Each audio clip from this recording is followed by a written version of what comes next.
South Florida condo crisis back in the spotlight as condo owners face crushing assessments. Well, today, Governor Ron DeSantis publicly pressured lawmakers to find a way this year to give condo owners some relief. The governor today was in Miami Lakes to hear from those being hammered by the assessments, and that could price some people out of their homes. Last month, the Senate president ruled out a special legislative session before next year. But today, DeSantis said this issue cannot wait. We want our condos to be safe in the state of Florida, but we also want to make sure that any safety measures are implemented in ways that are reasonable and affordable to the residents. We don't want to see people forced out of a unit because they have a crushing assessment. So the governor is telling lawmakers come up with ideas to help condo owners. Now, new state laws mandating condo buildings to keep hefty reserves in the wake of the Surfside collapse have led to the current crisis. Let's turn now to CBS News Miami's Joe Gorcho. He spoke to Brickell condo owners tonight who are worried about this. Joe?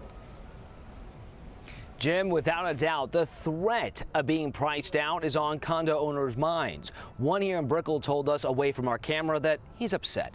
One of his neighbors of nearly 2 decades could no longer afford to stay, overwhelmed by skyrocketing assessments and maintenance fees. He's hoping something changes, and fast.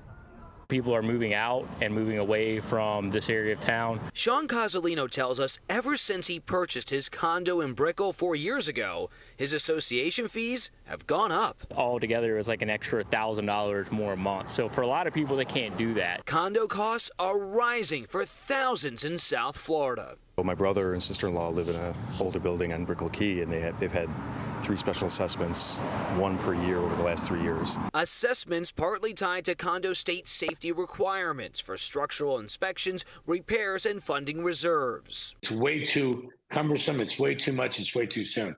Yes, it needs to be phased. Craig Studnicki has worked in real estate for 4 decades, believing state laws negatively affected the condo market in South Florida for aging buildings.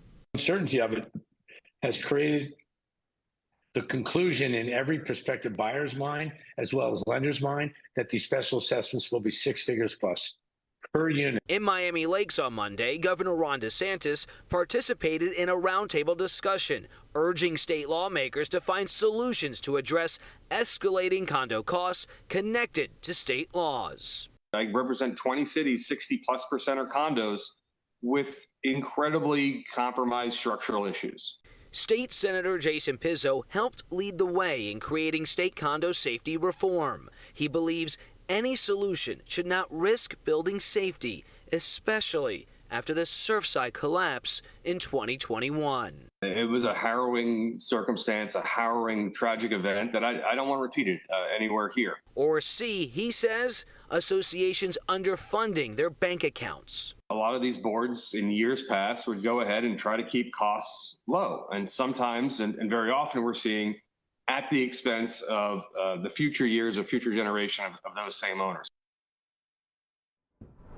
And one path Pizzo sees to help Floridians in condos right now is to tackle the rising insurance costs. And for more on part of his proposal, you can visit our website at cbsnewsmiami.com. Live in Brickell, Joe Gorcho, CBS News Miami. Thank you, Joe. Meanwhile, new